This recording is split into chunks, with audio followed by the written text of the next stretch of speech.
Are those the color of your glasses? These are my glasses. Oh, okay, because they are matching match. too. Yes. I had my colors done a couple of years ago in London. So you're a fall. I am a fall. Yeah, I'm a summer. And what is this colors done thing? What is this? I had my colors done at a company called Red Leopard in the UK, and I've been following them, and it was just the whole. Are you signing up yet? Thing. What is this? It's about what looks good and what suits you. It was color and style. A fall gamine.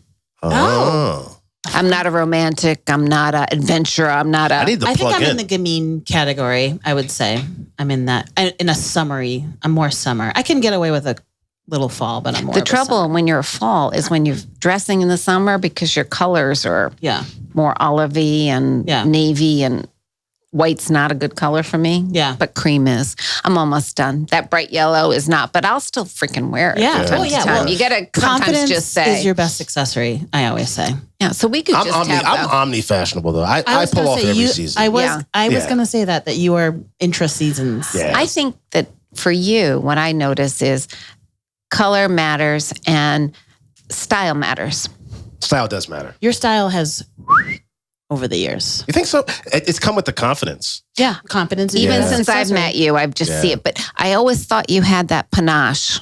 I love that word. I do have. Me too. I love that word. Yeah, underused. We're going to have a But you don't want to Friday. overuse panache because then it becomes stale. So well placed. Yes. Thank you. Yeah. Panache. I don't think I've used it in a couple of years. I like P words. I like that. Like petrichor. See, this is how the show goes, right? I'm much better not having those on. I think I was just freaking out. Yeah. So this way I feel like I'm in conversation. Yes. Can I look at them? Yes. You do what you need. Yeah, this is much more comfortable for me. We're having a virtual sort of glass of wine.'re just hanging out, having a conversation.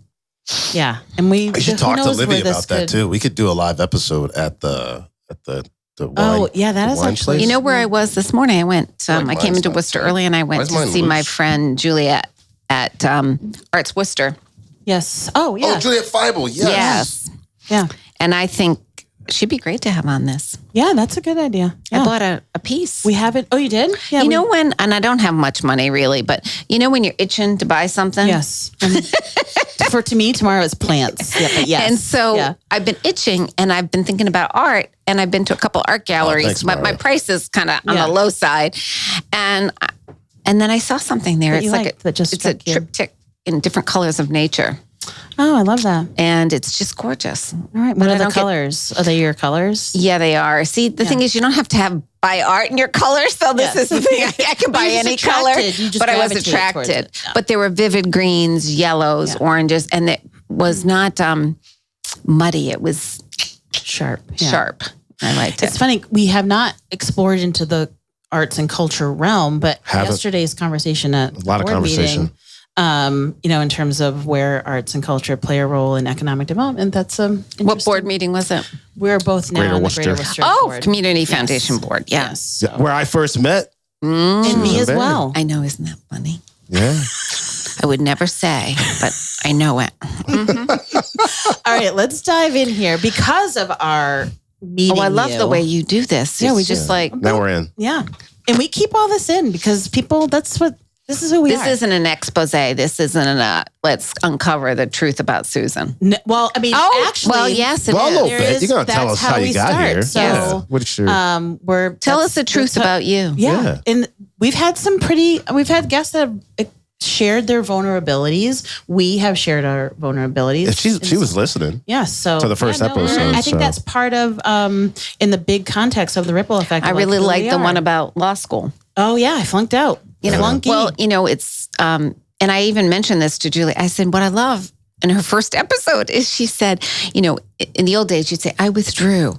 And then you say, no, I flunked out. I didn't. And as I said in the episode, I didn't talk about it for a long time. And then as I grew in my leadership roles, I was like, you know what? You need to know that I've messed up too. Right. And I messed up.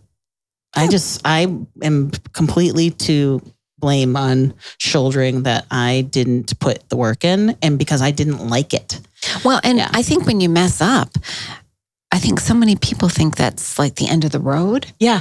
And it's not the end of the road. Yeah. There's another road. Yeah. It did begin a expensive payment on a monthly basis that I wasn't psyched about. Beginning of a new road. Have you finished that? That is done. Yes, which is why I now have way more high heels. I think that mess up starts because they teach you that in school, man. Mm-hmm. Well, that was exactly it. So let's I think we should dive right into doing the intro because this is it. This is okay, and you've got to go to a meeting, don't you? No, I think this is what the conversation, right? So the ripple effect. Co-host Ron Waddell, Legendary Legacies, myself, Marybeth Campbell, WCAC, and our great guest, Susan Barry, who Ron and I met sort of at the same time. I didn't know that, though. Yes, we didn't know that because we didn't. It's called confidentiality. Yes, yeah. You did were navigating our own things here. But this is, as we have been considering guests and writing our lists of people that we want on, you were top of the list because our relationship with you and your coaching work as well. And now your not so new role at GMA, Grandparents Association. You understand leadership, the evolution of becoming a leader. And I think we've been trying to talk about just our journeys as leaders, new leaders, and learning in leadership and being pretty open and vulnerable about like stuff that we don't have, that we've failed at, but that we've thrived from as a result too. Yeah. Trying to figure it all out. Yeah. I mean, at the top of the podcast, like you were, even when we started working, you were new in your leadership role at WCAC. I was new in leadership at Legendary. So over this time, there's just been a ton that we've learned. Me working in a smaller organization and Marybeth here. And so our friendship, even beyond in the partnership, has really centered around that. Like, hey, this is what I'm developing. This is what I'm learning. What are you seeing? And kind of bouncing those ideas off each other as well. In a lot of ways, though, for me, it's folks like yourself, Susan, and others that we're talking to that are kind of setting the bars, right? There's a saying my mom used to tell me, smart people learn from their mistakes, but wise people learn from other people's mistakes. And so I'm always curious to find out from people that are successful, like, because anyone like that's been and Marybeth and but there's no, like, that thing was not linear, right? Like, right. Reality is, if anyone who's had levels of success, and so I'm always curious of how, and I think that's the vulnerability for me, and providing texture of who a person is how you have dealt with and handled that. And for me, if you're not even able to talk about those things, to me, that's a level of fragility and brittleness that brings pause. I'm able to talk about it. No, I'm not saying you. I'm just saying in general as a leader. And so I think there is great courage and strength, as Brene Brown, we talked about in previous episodes, talk about. There's great strength in being able shout out for when she listens to us. Yes, she's gonna. Yes. But there is, because what we experience as vulnerability, most people experience it as courage. When I can talk about that, because most people don't do it, right? Because of, the fear of the shame or whatever it comes. When I can do that and still hold my confidence, people receive that as courageous. Sure. And so that, to me, I don't know where I was going with that, but in leadership is something that I've really come to try to embrace and learn. And I think that's some of the root of the podcast. And so with that, like, in your leadership journey, where'd you screw up? No, in your leadership journey, like, I actually have some thoughts about that. Ready to talk about it. Ready to right? That's how I throw into dump it all in. Well, I think I sent, when you invited me to be on this, I sent this note about how the gray area shifting my perspective about the gray area in my life, saved my life and might save someone else's. And I'll just tell you a quick story. So I've had probably about 25 years of success, particularly in philanthropy, ascending and being recognized for my competence and being confident about it and building, because there's nothing that builds your confidence more than people telling you you're good at what you do and you feel it and you get acclaim for it and are recognized, and not just among your peers, but also with board members and community leaders. And I had been in the community foundation world and my last job was in Louisville, Kentucky, where I was CEO of the Community Foundation for nearly 11 years. And, I moved back here. I'm from Providence. And I took on executive search with my good friend and colleague, Susan Egmont. Right. And we were acquired and merged with Kittleman. And I had about a 2-year experience in executive search that really weren't my best years. Mm-hmm. I loved it in so many ways. Now, mind you, this also came at the time of the pandemic. Right. And I moved here to move in with my now husband. I just recently got married. Now congratulations. Husband. But I moved in with him after 7 months. Mm-hmm. And after 7 months of meeting? Yes. Oh, we'll share stories. Moved up here. I got married after 4. And pardon me? I got married after 4 months. I got engaged after 2 months. Oh, well so then look at us. Never mind then. I think actually, my mom does not know that part. She does now. She's gonna now. So Mom will talk Campbell, about that later. Mama Campbell, now you know. All right. So it was an interesting time for me, but I wasn't excelling in my work. Mm-hmm. That's interesting. I was whining about it. I was having difficulty with it. I wasn't that good at it. Although when I look back now, I thought, maybe I was damn good at it. Who knows? Yeah. But it was just, even with all the supports in the world, I didn't like it that much. Mm-hmm. And I floundered and really felt so vulnerable because I had always, and my partner who saw me as a CEO. Mm-hmm. So here I've moved in with them and then going, I don't know what to do with my life. Here I am, 60 years old. I'm not sure where I'm going next. And he thought, oh, she's a go-getter. Yeah. And the rest of my family, I mean, people, you build a reputation as a go-getter. And I realized I'm not a go-getter. I don't know what I want to do. So I did a couple of things. One is I did a coaching program at Brown, and then I got myself a coach. Mm-hmm. Awesome.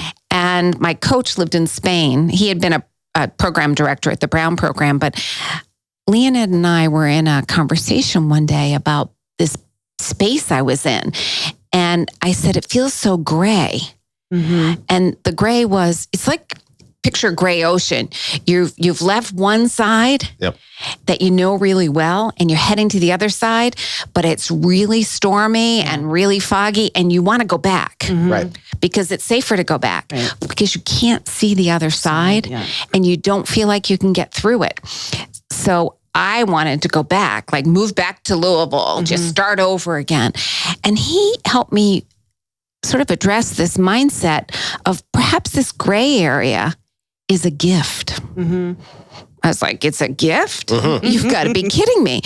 But it was a gift of time and a gift of self-examination and really thinking, and maybe, a little bit of tamping down my own ego that maybe I'm not great at everything. Maybe I'm not good at this. Yeah. And so get off, put your big girl pants on and think about it and move forward. And so thinking about it that way changed my mindset and thinking, what am I going to do? I have the agency to do it. I can't wait for someone else to create this for me. Mm-hmm. What do I want to create for myself? And I think that goes in the workplace, in personal lives, all of that. And so that change in mindset and thinking of the gray area as a gift, it will reveal itself, it'll show itself, really helped me think about what I wanted to do next. Mm-hmm. And the position at GMA did reveal itself. Of course, it was on Philanthropy Mast. Yes, job board. That's how it revealed itself. Yes.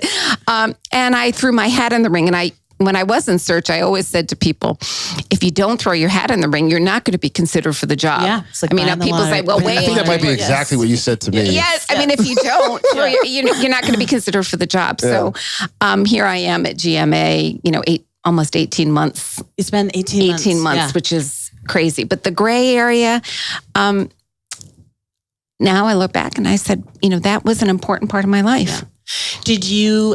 Were you able to, because in listening to you, like I've had my own imposter syndrome challenges too. And then I think back of like, well, I was second guessing myself, but it wasn't that I thought I was bad at something, but I was listening to some saboteur, right? Oh, sure. Were you able to sort of reflect back and be like, okay, I need to improve my skill set here, or I don't like this thing and I don't necessarily need to invest time here. Did you rather than go back to the origin place and go through and you went through the gray, in your sort of reflective analysis, did you say like, no, that was a little bit imposter, saboteur, and I am good at this?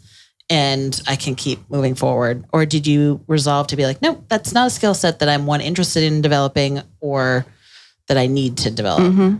Well, I love the question, and I have thought about that. So what I realized about myself is I work better on a campus rather than in a skyscraper. Yeah. Mm-hmm. And sometimes when you're doing that, for me, the executive search work was more like being in a skyscraper. So I'd get off at each floor and work with an organization for 6 months and work with people for 6 months. And then I'd get back. And sometimes I had to go to many different floors. Right. But I found myself wanting the job each time and wanting to solve the problems. And I'm thinking, the vision for this. And I thought, I think that's where I'm most at home, in a place, in community, with a group of people with a purpose and a mission. And I wasn't finding that campus-like environment where there were so many things to do and so many people around me that we could be like a professional family. Committed to something. Yeah. And I've found that at GMA. Yeah, that's terrific. I think that's so even going back before that, Susan, what made you get into philanthropy? And what's your origin story? That's the question, right? Yeah. Well, that's so funny because I'm not one of those people who said, I'm going to do this with my life.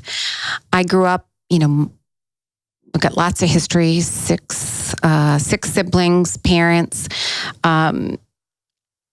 modest income, good life growing up. I went off to college without ever seeing the college. And part of that was, and it just makes me laugh these days because when I was taking my daughter to see colleges, we went like around the world almost, let's look at this one, let's look at that one, but this idea of picking up a brochure and just saying, I think I'll go there. Yeah. And if they accept me, and that's what happened. My parents drove me out. I went to Marquette in Milwaukee. Yeah. And my parents drove me out there and they said, is this what you expected? I said, oh yes. Even though I was like, oh my God, I can't believe this. And I loved every minute of it. So went right from college to law school. And I honestly didn't know if I was going to be quote unquote a lawyer. I didn't flunk out, but just to let you know, Marybeth, that's not what happened with me. She withdrew. She withdrew. It sounds like you put the effort in. Well, I did put and I loved law school. So see, that's. I hated it from day one. But I didn't know what I wanted to do after, and there was so much pressure. Well, there's this myth in a way that if you become a lawyer, you're going to go to a big firm and you're going to make lots of money. And I didn't want to do that. Not the money part, but I didn't want to go to a big firm and I didn't have an interest. Yeah. It ended up that I came back to Rhode Island and worked in the governor's office and then worked in nonprofits. And everyone said, oh, you poor thing, you're not ever using your degree. I've always thought that I took the Rhode Island bar, passed it. Amazing. Actually fell on the ground when I passed because I wasn't sure. I ended up working in the nonprofit community, and I've never regretted law school because it's made me who I am and put me in a position, gave me confidence in areas where maybe I shouldn't have confidence, but always felt that I could listen to someone, understand a problem, and probably make sense of it quickly and act on it. I had a chairman of my board in Louisville who was so good at his work, and he was a partner in a large firm. He said, 95% of the time, you're spot on. 5% of the time, you're like off in outer space. I don't even know what you're talking about. But I said, I'll take a 95. And I think law school helped me sort of pull that together. And it was a credential that I certainly used as I moved along. But you're asking from my origin. So how did I get into philanthropy? It was really the nonprofit community. And I was a grantee. I ran the Women's Resource Center in South County, Rhode Island. And we were a grantee of the Rhode Island Foundation. And I thought, I think I'd like to work there. Instead of always, I loved the work. But so I sent a note to the CEO Ron Gallo, who, by the way, has my job in Louisville, Kentucky now. Oh, that's is that right? Full circle. I sent a note and thought, well, everybody eats, so let me see if he'll have lunch with me. And we had been a grantee. Yeah. 3 months later, it took 3 months, but his assistant, Carol, called me. I said, Ron has time for lunch next week. It was like, I'm sure he had a cancellation. Yeah. So at the end of the lunch, he said, well, I think you should come work for us. Nice. Wow. And that was 25 years ago. And it was funny because I said, well, don't you have to talk to someone? And he's like, he wasn't like, well, I'm the CEO. Yeah. He said, well, I think we'll talk about it. It's an influence. Yeah. And it was early fall. And I was headed to China very soon after that to adopt our daughter. So I said, well, I'm not really free to start working anywhere for a few months. But I went to China in October. And after I took parental leave, I started there in January at the Rhode Island Foundation. Wow. And he thought I'd want to do program work, but I did development work. Because I had a lot of woo in me, persuasion, and wanted to talk with people. That's a Clifton shout out. Yeah. Yes, it is a Clifton I'm with you. And I love that. And you're seeing right through me. I have my notes written on my hands, so I got all my strengths lined up. But in any event, when I walked into the Rhode Island Foundation, I got towed my first day because I parked in the wrong spot. They put a big one of those. Oh, you were in Rhode Island. One of those big stickers across your windshield that you can't. Did you get the boot? They towed me and left a note about like in the spot that I had parked in something. I was like, oh, this is not a good sign. Wow. That was your first day? Yeah, but I walked in, pinched myself, and I said, I found my place. Wow. The kind of the marriage of the law and the nonprofit piqued my curiosity, responded to my interest in learning about people and helping connect people with things that mattered to them and mattered to me when I thought about how a community thrives. And that's where I got my start. And the Rhode Island Foundation was, founded in 1916. So there was a lot of history and a lot of learning. I had great bosses and great people who mentored me. And I had the opportunity through Susan Egmont to move. See, there's a whole thought. I was very flexible. And to get the experience I needed, I had to move. And I moved to York, Pennsylvania to run a small community foundation. And then I got a fellowship from the German Marshall Fund and got to go to Europe on the German Marshall Fund and do an exchange with other community foundation leaders. And so things just happened for me. And then I found myself in Louisville, Kentucky, running a several $100 million foundation. So, how important was, because we talk about that. Those inflection points or those. About being like moving from where you are to get a different perspective, coming back and learning. Yeah, we talk about that here. Yeah, the attribute and element of wanting to, you are a learner. You're seeking learning.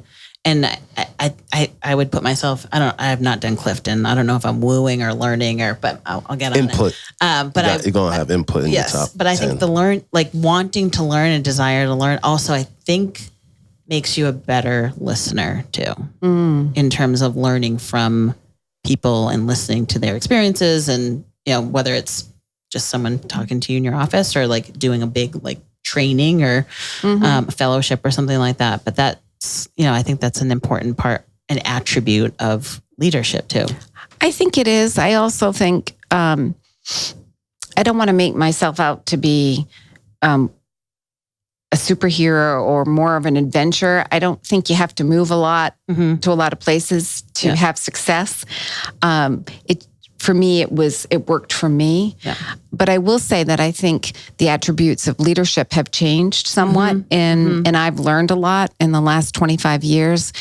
And I recently got an email from someone, and they use this phrase, chain of command. Yeah, right. And I have not heard that phrase outside of the military in business even for so long, because it just brings up, I don't know, does it bring up positive things for you or more? No.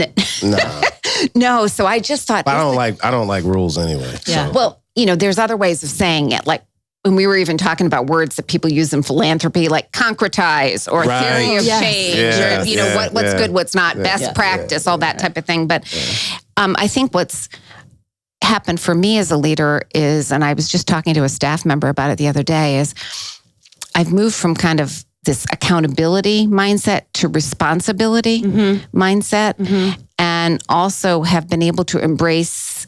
What's the difference for you?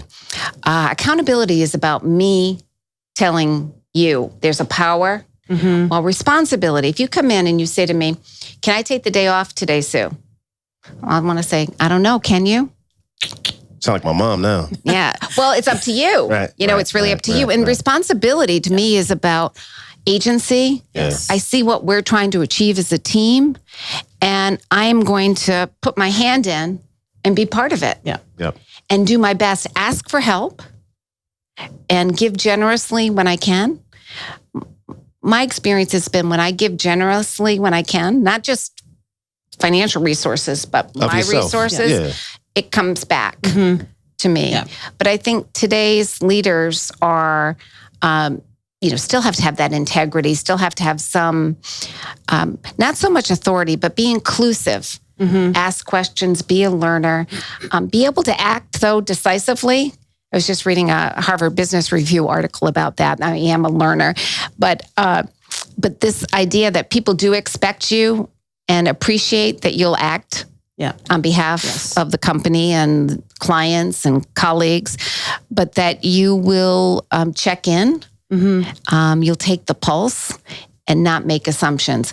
And I have not done it perfectly well throughout my career, but I feel now that I'm really learning. And one of the things that's helped me is this coaching program that I did. And in fact, in the fall, we're going to do reviews, our annual reviews, which some people don't, they say, do you need an annual review? But I'm going to be working with staff and colleagues around introducing coaching into the review 100%. Process. That's what we're doing right now. Yeah. We did. How is that going for you? Well, we just started it. We've thrown out our annual performance evaluation process because it turns out people were afraid of it and it offered not a lot of value.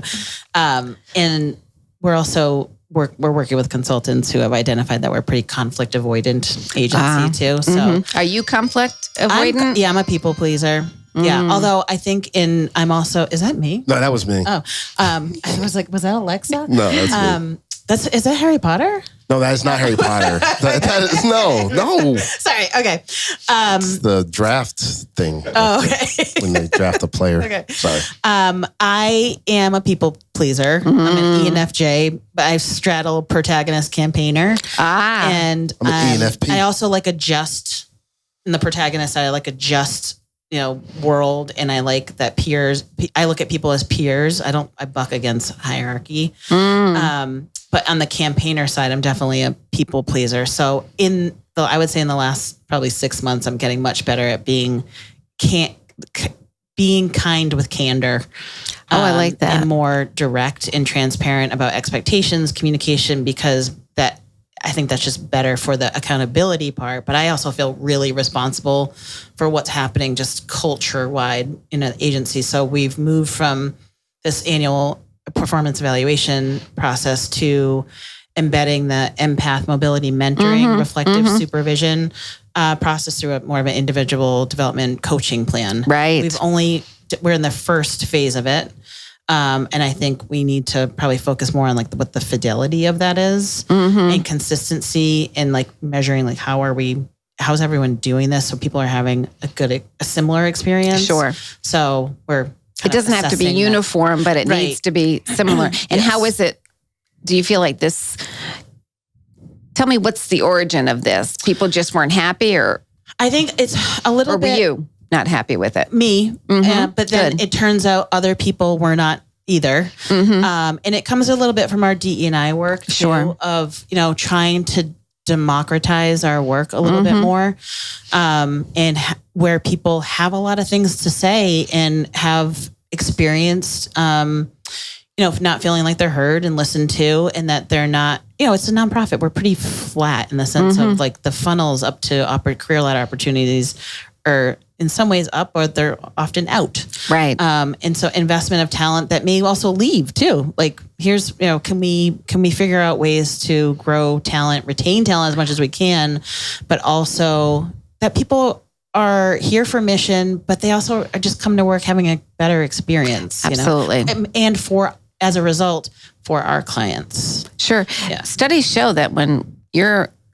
peers, when your employees, when your colleagues are having a better experience, your workplace becomes much more productive. 100%. And also much more resilient and much more welcoming to clients. I think I wanted to go back to what you said about like this conflict came up, right? Yeah.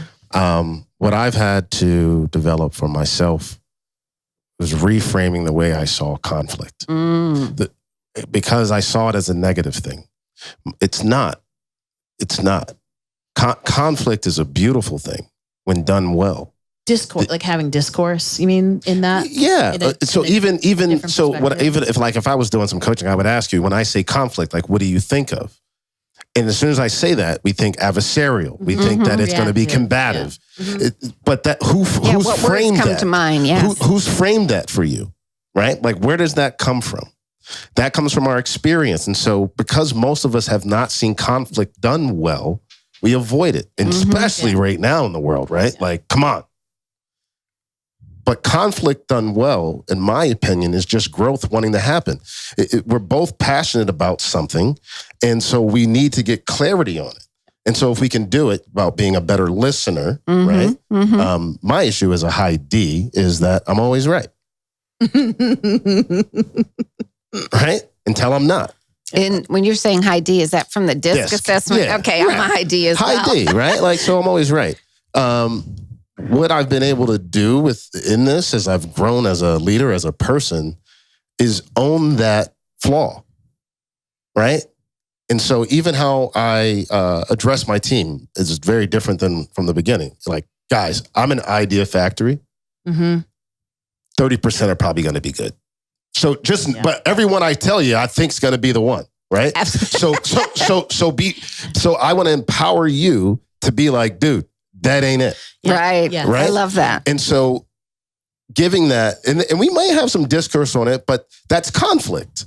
And so from the beginning of our organization, the culture that I wanted to create and we endeavor to hold is one in which that we develop a space in which conflict can be done well. And it's modeled well, not just for my team, but as you said, for we call them participants.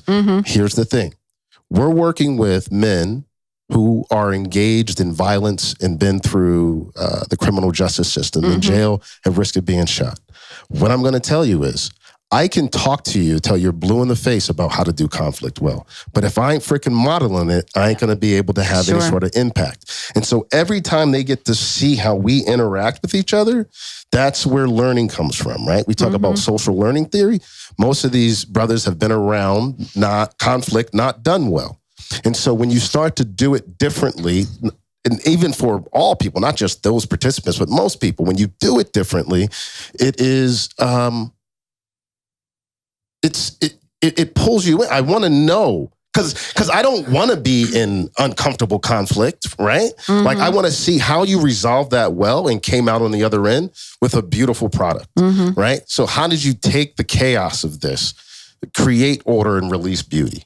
And so it's when we can choose to reframe what conflict is for us.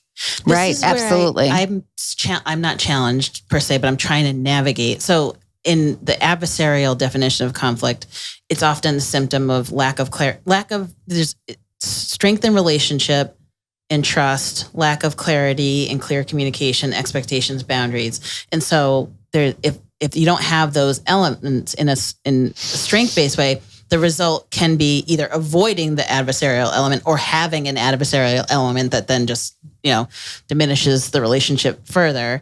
I think what you're describing, what I'm trying to figure out now is like as an employer, and we talked about this referenced it a little bit in a couple episodes, but that line of employer of, I need you to go a little bit deeper on the stuff that's happened in your life because that is probably contributing to how you're approaching a situation or what might be triggering you in a situation. But also, I'm your employer, not your mental health provider. And this is a fine, delicate line of like unlocking trauma, you know? And so, but where everyone has components of trauma and life experience, it's like building a relationship and understanding each other is really critical to the success of the work, and then ultimately for the people that we're working with.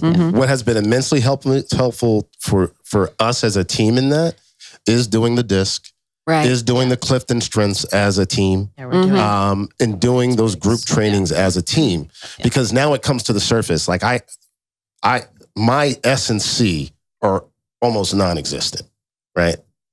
For those who watch the disc, it's like the routine and doing it over and over. Right? Even just thinking about it, right? Spreadsheets. Anyway, but I have a team member who loves that, right? Really gets it, right? And regardless, and I know we talked about some of the trauma, and maybe this contributes to the way we all show up. But regardless, I'm looking in. So now I know, in working with her, this is how I need to approach it. Like, this is how I would typically do it as a high D, low. But look, if I'm working with her, this is how she best needs it. And so it's best for me to adapt, because that's going to make the whole team work better. And so doing the thing that she's strong at. Right. But I'm willing to meet her there. Right. Well, that's I'm not the sign of today's leader too, is adaptability and being able to adapt. It doesn't mean that you're like morphing from one to another. Now, unlike you, I'm not conflict avoidant.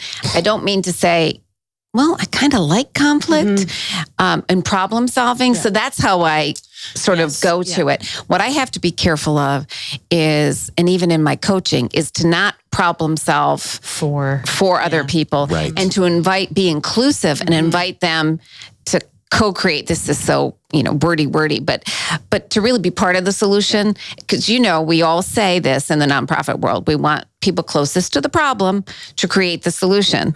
But in the workplace, I try to model, what's the problem? We can't kick the can down the road. It's not good for anyone. You can kick it down maybe for a night or two and let people kind of think about it and give them space. But sitting down and talking about it and normalizing it and saying, there's a problem here, or I'm trying to solve a problem. What do you think? And as a leader, you have to be vulnerable. I think, I took over for a leader who'd been there for 42 years. Is this in Louisville? In Boston at GMA. Yes. So competent, so excellent, founder of the company. You were there 42 years? Wow. Yes. And so I think one of the things is, because she'd been with the company so long, and she's still a senior advisor, and I just admire her so much, is things were done a certain way. And when you grow and lead a company, much of the responsibility for leadership shifts. Most of it was in her hands. And me, I come in and I create a table. Right. And say, we're a leadership team and we are going to work together on this. And I'm not saying my predecessor didn't have a team in place, but it's just picking and choosing your battles, understanding other people's perspectives, and giving room and giving space and voice to others. And that's something I've had to work on. In coming in, so I succeeded someone who had been here 13 years, who also mentored to me, still, available and involved in other projects related to this building in particular. What is your experience or advice, instinct, as anyone taking on a leadership role that is replacing someone who's been there for a length of time? Sure. I think there's sometimes an instinct to like clean house, new broom, sweeps clean. I didn't do that. And then 7 months into my tenure, COVID came. So I definitely wasn't doing that. But that seems like to be sort of the old adage. COVID took care of 20% for you, right? 20%. No, our retention, like our churn was only like 14% during all that. It wasn't too far off. Remarkable, but 20%. Yeah, but elsewhere it was like 58. No, I hear you. Sorry. But no, believe me, we have stuff we got to work on. But I joined a flourishing firm, a growing firm, and I think it's Mary Skelton Roberts, who's the new director at Philanthropy Massachusetts. She just got announced, right? Yes, was at a meeting with her recently, and she said something about her tenure. And I hope you listen to this, Mary. And she said, no sudden moves. Yeah. And so I've really matured into that. Yeah. If it's not broken, don't try to fix it. If something's broken, you've got to fix it. Yeah. No doubt about it. But I think I have always overestimated my ability and underestimated the challenge. Maybe that's, but coming in from a search perspective, when you think about, I call that irrational confidence. I know it is irrational, but when you think about someone coming in after a long-term leader, a founder particularly, the success rate is really low. Okay. It's almost like people leave within a year because it's just so difficult. It's so hard. Yeah. Sometimes it's the leader's not ready to go. Sure. I've heard horror stories. The person really left their office as it was with the other person went into a cubicle because there was no place to go. But I also think it's a major culture shift, and this isn't the way we used to do it, or maybe they're trying too hard, whatever it is. But I've always looked, I'm not lazy about it, but I always look at a transition in leadership as a 3-year process. The first year, you're sort of working off someone else's agenda. Yes. Because it's set. Right. The second year, you're creating your own. Now, remember, sometimes if there's an emergency, you have to jump ahead. Yes. And the COVID, third year, the third year, it's like, man, this is yours. Yeah. Right. I've watched, I've crafted, and now it's mine. You can't go back and say, well, that's because so-and-so didn't do this. Yeah. It's like all there. That's about the timing I've felt like I started to get my sea legs. Yes. Yeah. And that's why, I even say that it works with CEOs, but I also think it works with people at all levels in a business, nonprofit, and profit. And that's why I know that people 20 to 30, particularly emerging leaders, people coming into, leaving school or coming into the workplace, I think sometimes you jump around a lot, particularly in the early years. And I just wonder, there is some value to staying and maturing in a position and then going on to another one. I don't think you have to start at 21 and stay there for 40 years. But I do think there's some real value, not only to the company, but to the individual to stay. Yeah. At some point, I've counseled some emerging leaders. You can't have 10 jobs before you're 32 because people are going to make assumptions about you. Yeah. At some point, stay more than 3 years. This is the longest tenured job I've had since my first job. I worked at the State House 5 years, and I'm about to hit my 5-year mark here. Everywhere in between, which aren't that many places, but it was about 3.5 years. And as I'm approaching my 5-year mark, I'm like, and I want to do so much here. Like I have no instincts. Do you feel like you know how to make the coffee here? And I mean that. That's what I say. There's some value to that. Yes. Yeah. Like, do you come in and say, this is my place? Yes. Well, especially this physical. I designed and built this entire, every inch of this office. Okay. Yeah. It's lovely, by the way. Sweat, and tears. I'll give you the full tour. Okay. But no, we moved from an old building and I spent blood, sweat, and tears building this space in the aesthetic of it to create a better environment for staff and our people that we work with. And I wanted a physical manifestation of the quality of work. I think that's huge. I think that was huge. No, I told her the timing was wild, COVID, all that, but the physical move also supported that. The day we moved in here, I felt like this is my organization. Yeah. Well, I also think your decision to pay attention to the environment and the aesthetic is so important. I learned that from JVS Boston, actually. Yes, I'm just not a fan of, I remember years ago I worked at a nonprofit, which will go unnamed, and I think their attitude was, what does it matter? Yeah. Oh, no. We're treating people in poverty, and so what if our bathrooms aren't too clean and this and that? And I said, oh, no. I can't work in this environment, and if I can't, What about my colleagues? And what about the people coming in? Yeah. And even donors and influence. It's not, you got to treat people with integrity. I learned it from working at WCAC. We because our participants wouldn't come to the old WCAC, the old building. The setup didn't work. Terrible. Who wants to do that? We had a deli counter ticket taker thing at the, and someone was about to pack it up, and I was like, "We are not taking that with us." Oh no! Throw that away. Give it back to the deli. We are not taking that with us. I love that. Yeah, and they were just like holding it and staring at me. I was like, "Throw it out. It's not coming with us." But yeah, that's a move gives you the chance to do that. Yes. Oh yeah, definitely. And we benefited from an incredible amount of donated. Like we got these nice furniture, so it just made a huge difference. But that timing was almost similar because we moved. Yeah. Well, we got our own space. You got to come check it out. I'd love to. Were you once part of WCAC? Legendary Legacies, or were you an employee at one point? Employee. I was. Both was happening. I was a rebel. I was a rebel. I owned and was developing Legendary while working for WCAC. Okay. So we were kind of... Definitely kept those things separate in his time. Yeah. Yes. Yeah. Never wore my Legendary stuff to when I was getting paid by... Legendary stuff all the time. Anyway, no, so... when we got our physical space, all that was able to make it our own as well and put a mural and do what we wanted to be able to work for the participants and who we were serving and what we wanted to project as a culture. I had known that from when I was even back at Straight Ahead Ministries and they had the cafe on Main Street.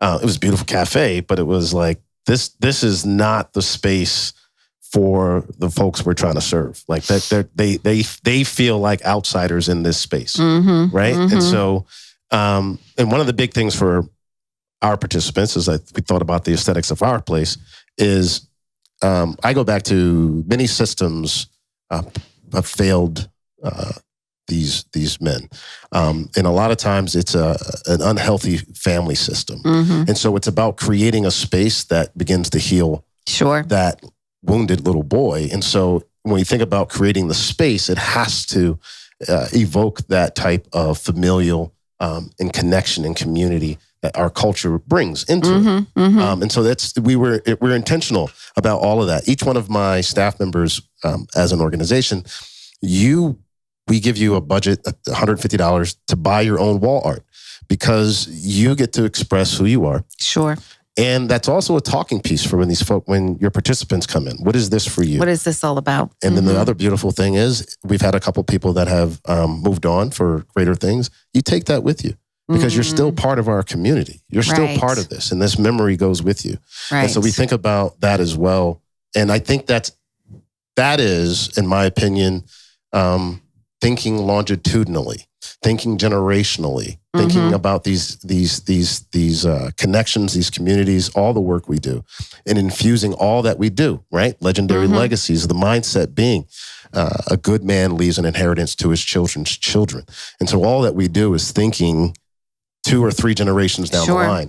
What are we doing now? Are you a futurist? Very much so. I'm a futurist. I think that's the plan. That's in my strength finders. Plan. Yes. And it was something earlier you said that stuck out to me about how when we show up that way, which seems to come back. So from my theological, my biblical studies, there's the concept mostly attributed there of you reap what you sow. Sure. Right. And so most people think of that as being like karma, right? But it's not, because when you sow a corn seed, you don't get back another corn seed. You get back stalks of corn, right? So you get back more than what you put forward. And so when we think about that as individuals, as leaders, as people, you will give of yourself. You will, the vulnerability, you sow it, it comes back. Abundance. In abundance, that is a very different way of leadership, I think. Sure. Then kind of it's been looked at. The cliche of it. I'm curious for you in your role now in working intergenerationally. Right. I was just thinking about what you're saying about legacy. And I was thinking, that's like some of the work. Yeah, let me just tell you a little bit about what we do. So many people think our legal name is GMA Foundations. So many people call us and wonder if they can apply for a grant from us. And we say, we're not a foundation. What GMA does is provide management advisory services to foundations. So we have about 55 client foundations that we manage everything from their grant making to administrative support for board meetings to financial services. So we'll do their bookkeeping and accounting and so forth. And then we have a small consulting practice that does strategic planning, conflict resolution among family members. We call it family dynamics. Yeah. You don't want to call it conflict resolution. No. Family dynamics, succession planning. People hold on to what they love for a long time. I don't blame them, but thinking about what's happening. This is hard. When a foundation client is thinking about making a junior board, and the people are in their 50s, I say, that's really not a junior board. Yeah. A junior board is like 12-year-olds, 15-year-olds, 20-years. So there's so our work is really supporting foundations in their charitable work. So, our clients giving away, 50 to 80 million a year, and our staff of 25 providing support across to all those foundations. Some of them are spending down, and because the next generation 3, generation 4, when the founders thought about their work, they thought, we'll sit around a table as a family and we'll make decisions. They couldn't have known this was going to go this way back in the 1940s or even way before that it was going to go this way, that they weren't going to sit around the table. So, some families are about mission and purpose and a cause that really matters to them. Sure. Others are about promoting philanthropy in the family. And so it's really interesting to see from one generation to the next what some of the conversations are, but certainly the importance of there's a legacy that's been established. Have we, I tend to favor some flexibility. Sure.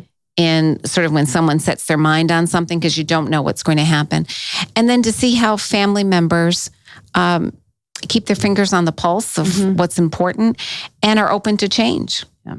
So that's really what our focus is, helping families figure out how they could, do more than they ever thought possible for the things that matter most to them. It's interesting to hear you say that too. I've been doing Legendary 6 years now, but I'm working with a coach on my own because of the very thing that you talked about. That I've noticed this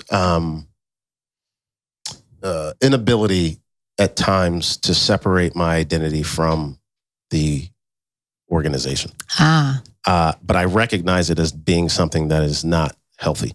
Oh, why is that? Because I'm more than just the leader of Legendary Legacies. Okay.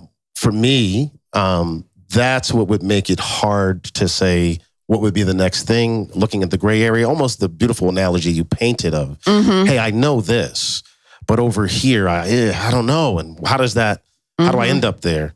And there's levels of comfortability, and it's not like I'm leaving anytime soon, but as I think about,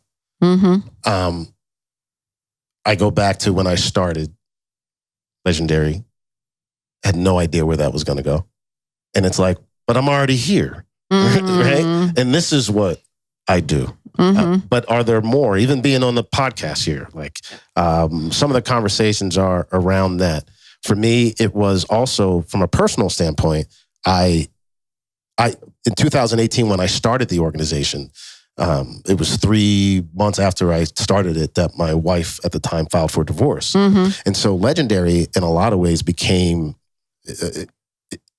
It's where I found identity during that time of chaos, right? And so working with therapists and now working with coaches to be like, okay, did I buoy myself as having a purpose in here? And so absent that, who am I? Right? And so if this gets pulled, and this, I don't know if this is for all founders, but it's this thought of if this gets pulled because my identity is in that, then I'm in complete chaos, completely disoriented because I don't know who I am. I learned that from the divorce because I had made the marriage, me as the husband, that's my identity. So when that was gone, complete chaos, right? And so recognizing that and saying, I'm not going to do that again. So how were you planning for that? Or Yeah, this is excellent conversation. And so part of it is even looking at my team now, pouring into them, letting go of certain things, right? Letting go is hard. Oh, man, right? Like, even like, this is how I would write that budget. But here, you do it, right? I'm going to let you design the program. Right. Right? And I'm thinking to myself, well, I wouldn't do it that way, right? Like, all these things are coming up, right? And so it's being willing to let go. But this is why we brought a coach in to help us, because I'm noticing for myself, because he's like, I'll take it. But I'm like, I don't know what to give. Yeah. Right? I don't know what I'm ready to give you. Right? Even if I stay, like, I'm staying in as the CEO, being more, letting go of some of the operations and really being able to go out and be the face of the org. Well, that's where your real strength is at this stage. And I think for you as well, it's what am I able to do as CEO that only I can do? And that evolves. I don't have to stay here and crunch every single number. Right. That really where I should be is out meeting with people, talking about the work we're doing, and being, as part of the whole thing in philanthropy with words is, they hate the word ecosystem. I'm not so sure I hate that, but being in an ecosystem where you can continue to contribute, not only to add for yourself, but also to add for the organization. Absolutely. So it's an evolution for you. Have you experienced that? I'm experiencing that right now. A lot to do with the conversations that the conversations we've had on the podcast are influencing me, but also getting my sea legs. So I think this is going to air after I announce, but I'm going to be making some pretty significant changes within our senior management team that will allow, no one's leaving. I mean, I don't think anyone's leaving, but I'm repositioning people to where their strengths are. I love that. And so I can be spending time on the stuff that I'm good at. Right. Because like Ron, of like the evolution of LL, I'm not looking to move myself outside of this organization. I'm looking to change what this organization's doing. Sure. And so I've been thinking a lot about like, how am I positioning my staff and their strengths differently so then I can do the stuff that I'm good at. I'm a big picture person. I'm getting better at operations. But I don't need to be, I have a really great operations person who will make a really great program officer. I need some money for that. I need a really great operations, a really great integrator. I think funders. So Mario's giving us the wrap up sign, which means you have to come back. Yeah. I'd love to come back. We didn't even talk about the arc of philanthropy. We did not. I have all these topics about the arc of philanthropy. Yeah. You're going to be a recurring guest. I want to talk about bully philanthropy. Yes. Do you know what I'm talking about? Well, the power dynamics. Dynamics and people coming in. And I want donors to have influence, but I don't want them to be bullies. A little bit. That happened a little bit yesterday. Yeah. Some of the conversations. More to come. Yeah, more to come. There's a 2.0, maybe a regular occurrence. I'd love to. Come to the Woo frequently. I love the Woo. Yes. So good. We do have to end on our classic end note. What's that? Well, our question, like what's your favorite song? Your favorite, you have a joke, or rapper. Sure. Who's your favorite rapper? For the rapper? Oh, so no, who for you, who won the Kendrick Drake beef? Who you think? I don't even, my daughter's trying to explain that to me. I don't even get it. That's my question. But they got for beef. you. Oh, you didn't hear it? No. It's rap beef. So, I called you out. I'm better than you, and then it got personal. And so now they just got going back. It got real personal. People are getting shot outside of gates. But that was not him. That was the Weeknd's people, they're saying. It wasn't. But it's all affecting. It's one. No doubt. But to me, all that says, next to be continued, we as a society are violent. Are you in the Kendrick camp? So you got to. So Drake. I knew I really had missed Kendrick something won when I was lyrically. getting ready for this. Yes. He won lyrically, in my opinion. But Drake is like a businessman, and so the way he set it up is he won from like the public it's serving opinion. Him. Yes. Yeah. Gotcha. It's serving him. Yeah. So my favorite rapper is Jack Harlow, and the only reason is he a rapper? He is. He's a rapper. Louisville, Kentucky. Is that where he's from? Jack Harlow. Okay. And I think he was in that Dunkin' commercial with Ben Affleck Oh, was he at the Super Bowl? And now, wait a minute, he's going to be in this new movie that's being filmed in Boston with the Afflecks, Casey and folks. Ben. And I saw this little note, Jack Harlow, and I'm like, huh? Yeah. How do you like that? How do you like that? Very selfie. They were at the Celtics game together. That makes sense now. There we go. Yeah, you know what I'm saying. Well, one of my favorite things, I'm wrapping up. One of the favorite things I'm doing now is everyone always asks, what about, are you reading anything good? I am in a listening book club with one of my dearest friends from York, Pennsylvania. And we just finished The Other Einstein about Albert Einstein's wife. Okay. His first wife. Exciting. And now we're listening to this book called The Personal Librarian. And it's about J.P. Morgan's librarian who was passing for white. Oh, wow. Okay. Interesting. This is the 1800s. Yeah. Right. Very interesting. I read, self-help and all that, but sometimes you have input in your top 5? Pardon me? On your Clifton? No, my top 5, maximizer, positivity, futuristic, maximizer, positivity, relator, love. Yeah, I've got that too. Relating with people. And I can't remember the last one. All right. Yeah. Forgetful. Well, listen, thank you for tuning in to the Ripple Effect. It's been great. Thank you, Susan, for joining us. Thank you. Text for the number. Oh, yeah, the phone number. We have a voicemail call-in function now. So if you have thoughts, you want to be a guest, you want to talk about stuff, there's a phone number that starts with 774. 260-5549. It's not a tip line. Well, it could be a tip line too. Tony called in, though. Tony called in. Our first guest. Hey, my name is Tony. And I just want to tell you, I've been a listener to the Ripple Effect there ever since you guys threw the first stone in the pond. And I just want to let you know, man, you're really changing lives out here. And quite frankly, I would love for you to just talk a little bit more about how things, ain't going so well for, us blue-collar folks. I really think you could incorporate that into your show a little bit more. Maybe even put Marrio on the camera a little bit. I'd love to see it. Long-time listener, first-time caller, but keep doing what you're doing. Support you all the way.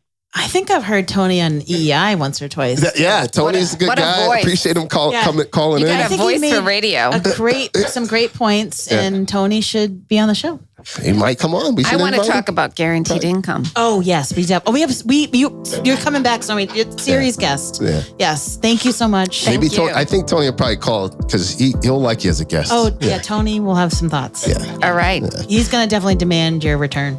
I'm best when the questions come. Yes. Awesome. All right. Awesome. Thank you very much. All right. Thank Marrio. you. Thank you. Awesome job. It's a treat. All right. Thanks, Tony. Bye-bye. Bye. You're listening to The Ripple Effect, a nonprofit imperative with Ron Waddell and Marybeth Campbell. Be sure to like, subscribe, and share. We'll see you on the next one.